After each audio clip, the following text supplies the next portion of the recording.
20వ వచనంలో ఆయన, నీవు నా ముఖమును చూడజాలవు, ఏ నరుడును నన్ను చూచి బ్రతుకడెనెను. మరియు యెహోవా, ఇదిగో నా సమీపమున ఒక స్థలం ఉన్నది, నీవు ఆ బండ మీద నిలవవలెను. నా మహిమ నిన్ను దాటి వెళ్ళుచుండగా ఆ బండ సందులో నిన్ను ఉంచి నిన్ను దాటి వెళ్ళు వరకు నా చేతితో నిన్ను కప్పుదును. నేను నా చెయ్యి తీసిన తరువాత నా వెనుక పార్శ్వమున చూచితవు, కానీ నా ముఖము నీకు కనబడదని మోషేతో చెప్పెను. ఆమేన్. 34వ అధ్యాయం 29వ వచనం 29వ వచనం 34వ అధ్యాయం 29వ వచనంలో మోషే సీనాయి కొండ దిగుచుండగా శాసనములు గల ఆ 2 పలకలు మోషే చేతిలో ఉండెను. అతడు ఆ కొండ దిగుచుండగా ఆయన అతనితో మాట్లాడుచున్నప్పుడు తన ముఖ చర్మము ప్రకాశించిన సంగతి మోషేకి తెలిసి ఉండలేదు. ఏమంటున్నాడు అక్కడ? మోషేకి దేవుని సన్నిధిలో అతను ఉన్నాడు.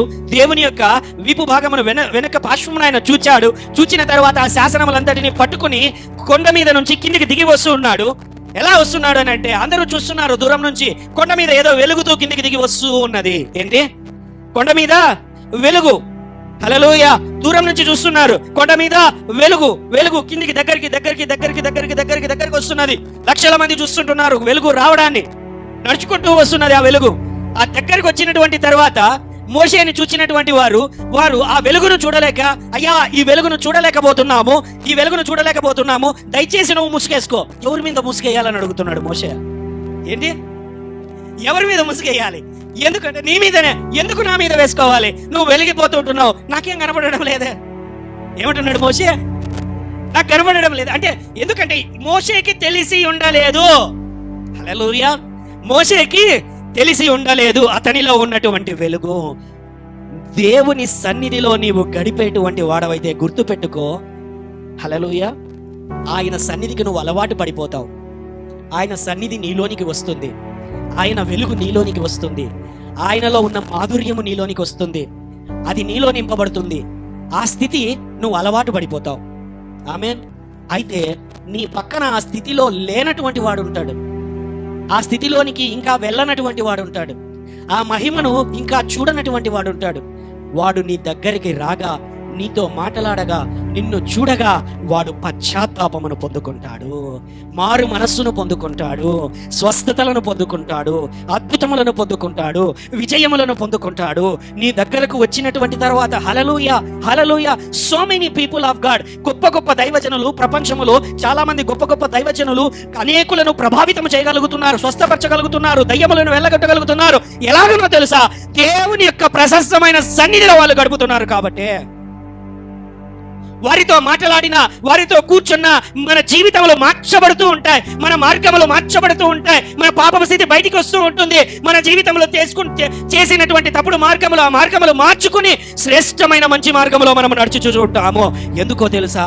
దేవుని యొక్క సన్నిధిలో వారు గడుపుతుంటారు కాబట్టి. హల్లెలూయా. Lives will change. నీ ద్వారా నిన్ను ఒక పాత్రగా చేసుకొని దేవుడు వారి జీవితములను మార్చేటువంటి వాడు. హల్లెలూయా, హల్లెలూయా.